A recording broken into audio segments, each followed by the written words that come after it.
We're here at Brand Theaters watching Kong, little ...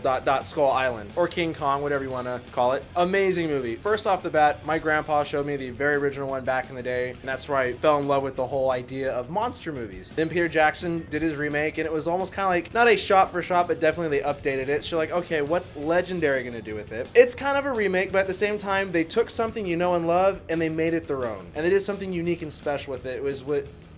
I'm fumbling with my words. That's how awesome it was. Fabulous. There are very rare moments where I'm kind of like, is that fake or real? I'm just like, who the cares? I want to see Kong bashing on things, and that's what you get. Some people say, oh, the trailer gave you too much weight. No, it really doesn't. It barely scratches the surface of what the movie's about. Kong being Kong. I will start this by saying that normally the monster fight movies isn't really my kind of thing. But with the style of this movie and what they showed in the trailers, I was very interested to see it. I like Tom Hiddleston, big fan of his ever since his defining role as Loki. So I've been enjoying the things he's been in. Other than that, Samuel L. Jackson is Samuel L. Jackson. John Goodman is John Goodman. These are legends. So when you tell me that you're going to remake King Kong and you're going to make the gorilla bigger and you're going to make it a big action movie, I'm down. I wanted to see it. I was looking forward to this one. It does not disappoint. Something I noticed that I was surprised is they chose to film this in a very different way. And sadly, with my lack of knowledge of the actual technical aspect of film, I can't speak to exactly what they did, but the shots, especially towards the beginning of the movie, seemed very stylized. And the way they presented new areas and the way they presented helicopters coming in, and even the fight itself, I thought was a little comic bookish, like you would see a cult style movie where they kind of put their own style on it. I liked it. A standalone Kong film, so you don't really have to have seen other King Kong movies. I mean, if you haven't seen them, I assume that you wouldn't enjoy them and then you wouldn't want to go see this movie. But nonetheless, you don't have to see any of them. You can just see this one, and I do recommend seeing it. It's a very unique film. It's got a post-Vietnam setting, so that gives it some interesting characters and some interesting themes, which they mine pretty well. It also means we get to see a lot of ancient, vintage, obsolete technology, which the camera ever so lovingly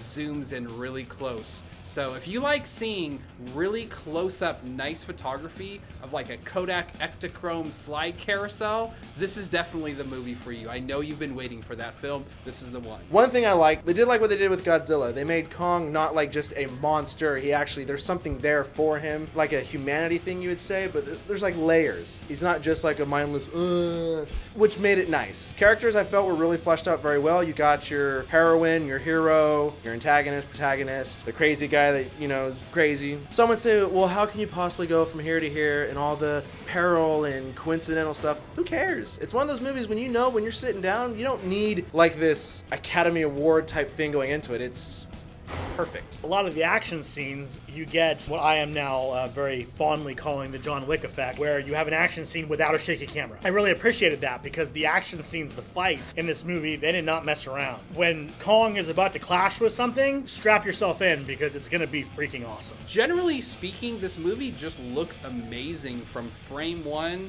to the end of the film. Just really beautiful to look at, a lot of surprises, camera choices I wouldn't expect, but was glad to see happening. Cinematography, absolutely amazing. There are certain things in this movie where the camera work does interesting things when characters are starting to do things, so if you pick up on that, that's great. At times, the camera misled me. When cameras do leading room, I'm thinking something's gonna happen, and then not, but then something else happens that I wasn't quite expecting, but at the same time you were. Color scheme was phenomenal. I loved how that looked. The sound was amazing, especially when Kong starts doing that. And there was definitely one part in the movie, I'm not going to go into detail, but if you were Nick, you would saw that I was doing certain things in my seat because that's how excited I was for it. Normally when I watch these movies, and one of the reasons why I don't tend to like these movies, the last Godzilla movie they did is a good example, the characters are boring. I don't care about any of them. I don't think their arcs work. I feel that they're Supermen that can do anything with no real reason behind it, and I find myself just bored waiting for the fight to happen. This movie wasn't like that. I enjoyed the characters. I feel that what they did made sense to how they were established. I feel that there were actual story arcs and emotional arcs for these characters. I know, crazy in a monster fighting film.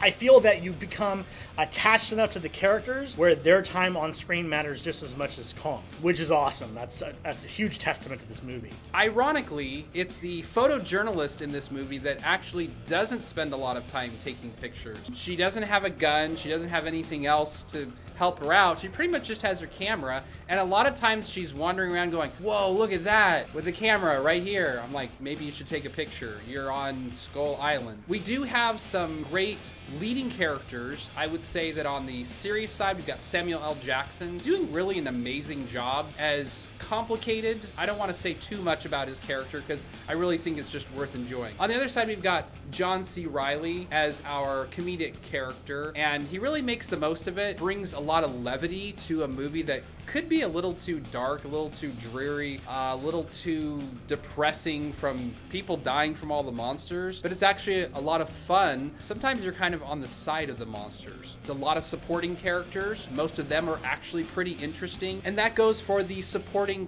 monster characters as well. I actually liked that there was a broad variety of like native monster species on Skull Island. Some of them are pretty surprising. Some of them you can kind of see coming, but a lot of times they just sort of come out of nowhere and you're like, wow, that makes a lot of sense and really interesting, and no one's ever thought of that or made anything look like that before. So Legendary doing something very unique with King Kong. If you already know what I'm talking about, good for you. If you don't know what I'm talking about, then go see the movie, but make sure you stay to the very end, because the end will just flat out solidify whatever you heard, think you know, don't know, bam, there it is. Also with some of the little Easter eggs sprinkled throughout. If you pick up on those, good for you, awesome. Kong is amazing looking, close up, far away, front, back, everything. So many details. Really pulled off the character of King Kong, not just the look of it. Visually speaking, from start to finish, with the exception of the giant monster that I'm just was kind of a little bit bored by. Might have had something to do with the constant roaring. Pretty much all the movies nowadays, there's a lot of roaring going on. Things just show up, they bare their teeth, make a loud sound, and you're like, okay, wow, that was impressive. And then like 20 times later of that, it's like, okay,